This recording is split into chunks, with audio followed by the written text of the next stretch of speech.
Je vais rebondir justement sur la question préoccupante de l'immigration clandestine. On voit de plus en plus de jeunes prendre le chemin du Nicaragua pour rejoindre les États-Unis, pour rejoindre l'Occident. Vous avez fait un cri de cœur récemment où vous dites politiciens, arrêtez, n'insultez pas notre intelligence. Précisez-nous alors vos points de vue et quelles solutions surtout préconisez-vous à toute cette jeunesse? J'ai observé deux choses. J'ai écouté un débat sur RFI qui a été organisé, je crois, il y a une semaine ou tout, où j'ai entendu un ministre de la République du Sénégal. Vous voulez que je parle du Sénégal? Je parle du Sénégal. Un ministre de la République du Sénégal nous dire que les gens qui émigrent, ce n'est pas le problème économique qui les fait émigrer, parce qu'il y en a qui ont de bons salaires, ou il y en a qui payent, je ne sais même combien de milliers, pour émigrer. Mais c'est léger, c'est très léger. Alors, j'étais au fond de mon lit, j'ai bondi. J'ai dit, si je pouvais prendre le téléphone et appeler Juan Gomez pour intervenir, ma femme me dit, non, ce n'est pas de ton niveau. Tu ne veux pas rentrer dans ce genre de débat. Alors, j'ai fait un premier post où j'ai dit que faire émigrer un Sénégalais ou un Africain, je n'ai même pas utilisé le Sénégalais parce que moi, je suis bien élevé, hein, je suis de Saint-Louis. Nous, la parole, on ne jette pas des choses comme ça. On parle pour les gens intelligents parce que quand tu parles jusque-là, tu parles aux fous, pour tout leur citer. Donc, c'est à vous de comprendre et puis de présenter. La diplomatie, c'est ça. Je n'ai pas parlé même du Sénégal. Et pourtant, je vous dis maintenant que cette émission m'a été inspirée par ce que j'ai écouté qu'on a dit sur le Sénégal. Donc, je ne suis pas un nihiliste. Au contraire, je suis quelqu'un qui parle à des gens que j'espère intelligents pour aller comprendre avant que je leur dise que le roi s'est cassé la gueule, qu'ils comprennent que le roi est parti. Alors, j'ai entendu ça, j'ai dit, mais une famille peut même décider de réunir 20 000 $ pour faire partir quelqu'un en se disant, il va nous sauver. Et cet argent-là, le type ne l'a pas forcément. Même les tontines permettent de faire ça. C'est ce que j'ai dit. Alors donc, quand j'entends un ministre qui est le ministre de la Jeunesse dire ça, je dis, mais alors nous sommes dans la merde. Parce que ou bien il ne comprend pas ce phénomène, ou bien il le comprend et puis il veut nous mener en bateau. Parce qu'aujourd'hui, si vous êtes la seule personne qui travaille dans une famille où il y a 10 chômeurs, qui ont leurs enfants, mais même si vous gagnez 3 millions par mois, ça ne suffit pas.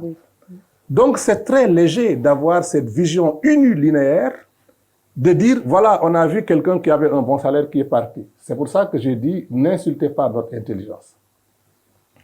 La deuxième raison, quand j'ai vu que les gens réagissaient, ils m'écrivaient et tout ça, j'ai dit, vous savez, quand vous faites un post sur LinkedIn, vous êtes limité à 3000 signes, pas plus. Et quand j'ai vu des gens me dire, mais attends, aide-nous, parce que nous, si on parle, on va nous mettre en prison ou ceci, cela, j'ai dit, attendez, c'est quoi ces conneries-là? Je remets une couche. Et c'est là que j'ai dit, n'insultez pas notre intelligence, parce que quand on entend des gens dire qu'en réalité, c'est ce qu'on montre à la télévision, qu'on montre l'Eldorado, c'est pour ça que les gens voient. Je dis, mais arrêtez vos conneries. Ou bien vous ne comprenez pas, ou vous nous insultez. Notre intelligence. Et encore, je n'ai même pas parlé du Sénégal, mais je vous dis ici, et je le répète, cette émission, ces sorties m'ont été inspirées par ce que j'ai entendu sur RFI. Si quelqu'un a quelque chose à me dire, qu'il me réponde là-dessus. Attendez, je ne vais pas terminer, s'il vous plaît. Alors, je dis pourquoi? Parce que les gens qui vont émigrer, mais ils deviennent des ouvriers agricoles. Moi, je vous amène les visiter là, en Espagne, en Italie. Mais pourquoi vous pensez que quelqu'un va être fonctionnaire, émigrer en Italie pour devenir ouvrier agricole, alors que nous avons des millions de terres arables en Afrique? Ce n'est pas être nihiliste que de dire à ce moment-là, c'est parce qu'il n'y a pas eu de politique d'émergence économique, d'émergence d'opportunités économiques dans ce secteur pour pouvoir transformer les avantages comparatifs que nous avons. Si ça, c'est une fausse nouvelle, je donne la fausse nouvelle. Parce que ce n'est pas une fausse nouvelle, c'est l'analyse de la réalité du terrain. Nous sommes, peut-être c'est pour ça qu'on peut dire, nous sommes un pays sous-développé, en soi de développement. Mais malgré ça... Voilà, donc ils émigrent pour ça. Alors si quelqu'un au lieu de porter la cravate que vous avez, va devenir ouvrier agricole, n'insultez pas sa dignité en disant que c'est parce qu'il est assez bête pour voir une série novelas qu'il a décidé de partir pour aller à l'Eldorado. C'est pas pour ça. Et c'est pour ça que j'ai dit qu'il faut qu'on arrête avec ces histoires de formules à l'emporte-pièce. Le pays vit un problème très sérieux. Le pays commence à faire peur parce que les investisseurs, ce qui les intéresse, c'est le risque. Moi, j'aime bien, le président de la République a raison de dire, quand il parle, que oui, la perception du risque est très élevée chez nous, et c'est la raison pour laquelle les agences de notation nous rendent le crédit cher. Moi, j'étais administrateur principal à l'OCDE. Je sais comment on détermine ça.